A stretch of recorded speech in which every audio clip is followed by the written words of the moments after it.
There are 3 phases to the model. The first phase is phase A, which is called the trauma information sessions. And that is, it is a trauma course on the effects and impact of trauma on children and their families. The course is run for all caregivers, although if there are 2 caregivers in the family, 2 can come, but 1 absolutely must come.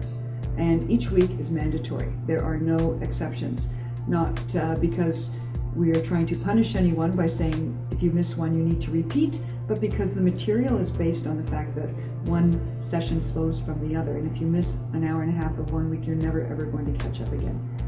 Phase A is a course, but whereby specific therapeutic gains are built in to each session. Therefore, we do begin to see improvement in specific behaviors on the parts of the caregivers by about the 3rd week, and we've done research on this, and we see consistently that given the methods of interventions that we use in phase A, we do begin to see changes on the part of the caregivers by week 3. So each week there are 3 different topics covered for the families. Children over 12 can attend the course, but primarily because they are there to watch their caregivers be involved in something just for them. And the teenagers are there also to hear that the issues involve the entire family, that they are not primarily the ones responsible for what is going on in the home, that behaviors and symptoms of any one person affect the whole family.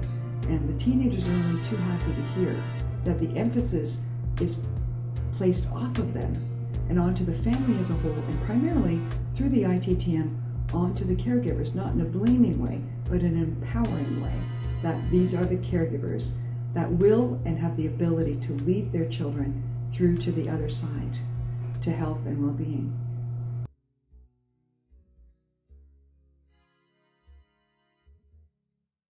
So in phase B, we have 3 to 8 sessions for each caregiver, where their own childhood and impact of childhood and or impact of their caregivers is reviewed to the point where we look to discovering one specific impactful event of that caregiver's life. We do not need to go into specific details over that event, so caregivers don't need to worry that they're going to feel as though they're falling apart or bottoming out in the session. The clinician contains the caregiver and the details of the event in such a way as to demonstrate to the caregiver that they can't tolerate discussing anything, because the clinician will guide their revealing of the information in a way that will be factual, purposeful, and directional. We begin to then look at the details of that caregiver's experience and create a trauma theme that existed in that adult's life as a child. And we begin to demonstrate how that theme has been carried out in thoughts, feelings, and actions throughout the course of the rest of their lifetime to the present. So one of the most significant aspects of phase B is that people have not actually attributed their current behaviors or their thinking. They've usually attributed them and blamed themselves for thinking that's just how they were born. And they don't often link it to their thinking and feeling about it, which they developed as a coping strategy as children. And therefore, for them to realize where it all came from, and that in fact they were simply responding to the events in time that they were surrounded by, 99.9% falling outside of their capacity for determining what those events were going to be, they realize that they are actually free to then become perhaps themselves for the first time in their own life, realizing that their potential may never have been explored. Who they are without stress or those links to trauma has also never been explored. And they begin to see their life for themselves and their children in a completely new light.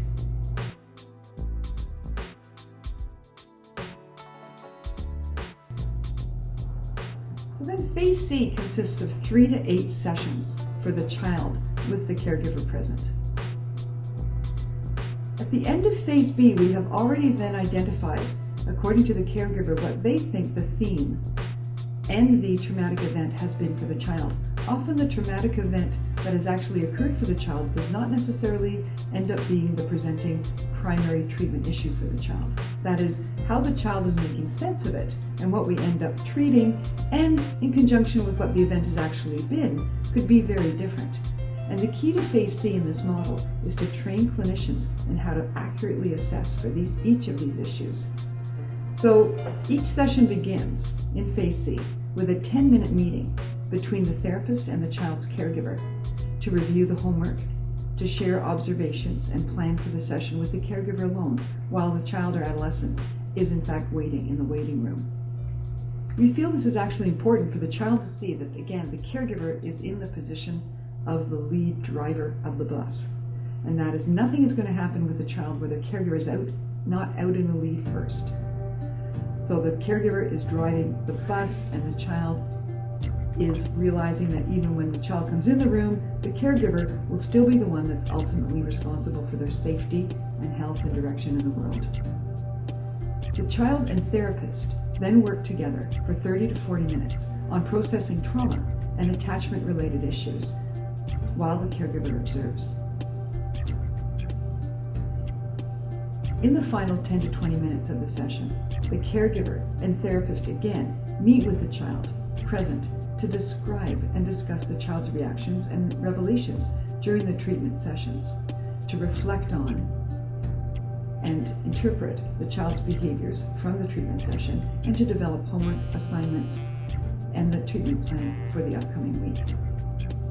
Just as the caregiver receives support from the clinician to make positive changes in his or her life experience, then the caregiver's role is now to take the position as an emotionally attuned, supportive, competent co-lead for the child in treatment. During Phase C, the therapist and the child complete 6 separate narratives in a variety of different ways. We use different methods to complete these narratives. We are covering children's relationship with their main caregivers and culminating with their experience and understanding of at least one traumatic event. So we complete the narratives either using miniatures and sand trays. That is not sand play therapy as we know it through the Jungian perspective. It is what we have framed as directed sand tray therapy, which is taking the world in miniature and having the children reconstruct their sense and perspectives of their own life experience using the story titles as guidelines for reviewing information. By so doing, we can assess and take a good look at what the belief systems are of that child, how they are currently relating to their caregiver, what the strength of the emotional attunement and attachment relationship is. We can also identify what they still have as unresolved in their life, what they have questions on, what they're fearing, and what they're expecting. Additional interventions are provided as necessary to support caregivers in helping their children regulate their emotions, interpreting negative behavioral patterns, or addressing unresolved traumatic grief. For the majority of children, that is approximately 75% of them,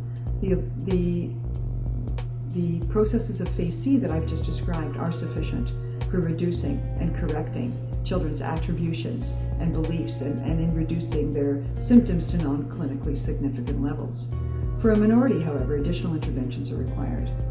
Decisions about additional treatment are made largely on the basis of children's organization around attachment and the development of self, as revealed in children's narratives, parents' reports, and therapists' observations. Children whose behaviors and symptoms persist following initial trauma treatment and who have issues around attachment and self-organization proceed to option 2 exercises of Phase C in the ITTM. Typically, for example, the background of these children include traumatic experience perpetrated by their primary caregiver at some point in their life, such as physical abuse, profound neglect, or abandonment by the caregiver, once or multiple times in the children's history, that are in fact likely to have had a disorganizing impact on the development of the attachment between the caregiver and child, which ultimately ends up in a frequent state of disorganization on the part, and disorganization and dysregulation on the part of the child which is largely what their symptoms and behaviors are presenting like. When such issues are present, the child and the caregiver are engaged in therapeutic activities to recreate significant attachment events from a child's past.